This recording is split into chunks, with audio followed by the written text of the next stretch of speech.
alaykum, hurmatli o'qituvchilar.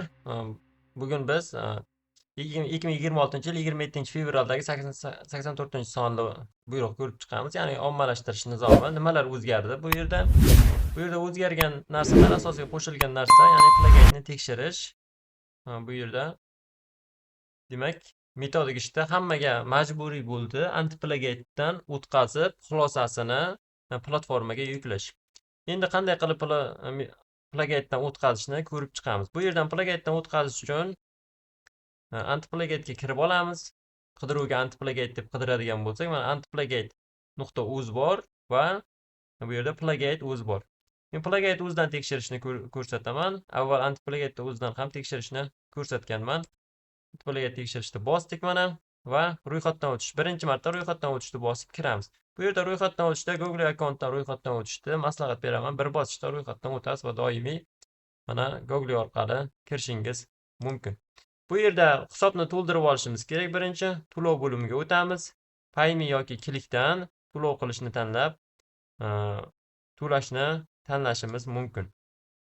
Bu yerda sertifikat olish uchun 5000 so'm to'lov bor. Bu yerda sertifikat olishni rad qilishingiz ham mumkin mana va yoki sertifikat ham olaman deyishingiz mumkin. Bu yerda mana endi Klikdan to'lovni ham Klik yoki Payme'dan to'lovni tanlab to'lashni bosamiz.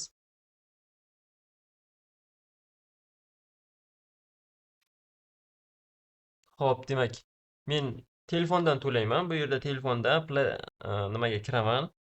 Klik o'zga kiraman. Klik o'z va to'lovlar bo'limidan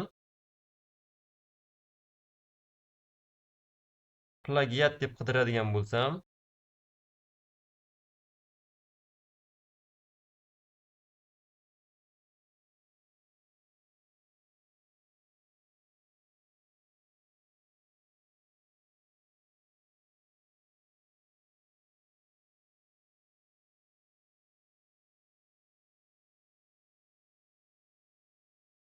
va bu to'lovlar bo'limiga qo'shilmabdi. Endi Payme'dan qidirib ko'raylik. Balki Payme'da bo'lishi mumkin.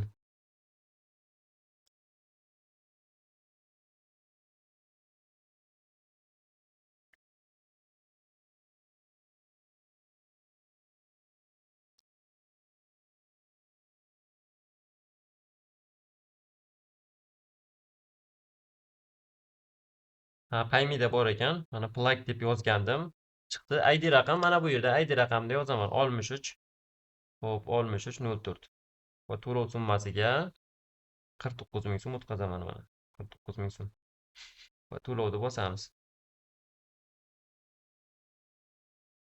Xo'p, demak bizdan to'lov o'tdi. Endi bitta refreshni bosib yangilab ko'raman. Mana 49000 so'm hisob to'ldirildi bu yerda. Kabinetga o'tib hujjatni tekshirishni bosamiz. Bu yerdan birdan hujjat tanlaymiz. Ya'ni qanday hujjat tekshirmoqchi bo'lsak, mana shu hujjatni tanlab olishimiz kerak. Mana biz metodik tavsiyani tanlab oldik. Bu yerga yuklandi. Metodik tavsiya 20 megabaytdan oshmasligi kerak. 20 megabaytdan oshmasligi kerak. Agarda PDF formatda bu sizning megabaytingiz ko'proq bo'ladigan bo'lsa, PDF kompressordan foydalanib megabaytni kichraytirib keyin yuklaysiz.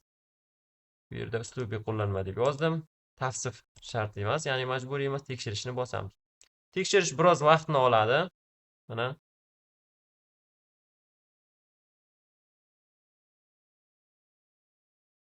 Mana ish tekshirilmoqda. Kutish vaqti 5-10 minut.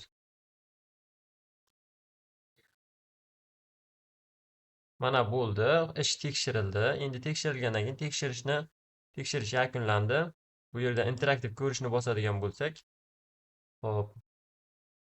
Mana ko'rib chiqishimiz mumkin. Originallik 94%.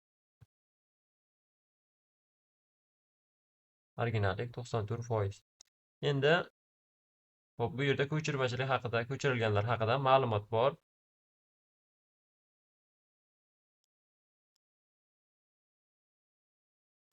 Kabinetga hujjatlar bo'limiga o'tamiz va bu yerdan to'liq hisobotni yuklab olishimiz kerak. Mana shu to'liq hisobotni biz platformaga, ommalashtirish platformasiga yuklaymiz. Mana bu yerda plagiyat tekshirish bo'yicha qisqa hisobot, ya'ni xulosa berilgan. Bu yerda nimalardan ko'chirilgan, shular haqida, ko'chirilgan joylar haqida ma'lumot berilgan. To'liq hisobotni yuklab, platformaga buni ham qo'shib yuklaymiz. Endi sertifikatni yuklab olishni bosib, bu yerdan sertifikatni ham yuklab olishingiz mumkin. Demak, e'tiboringiz uchun rahmat. Xayr, sog' bo'ling. Xo'p,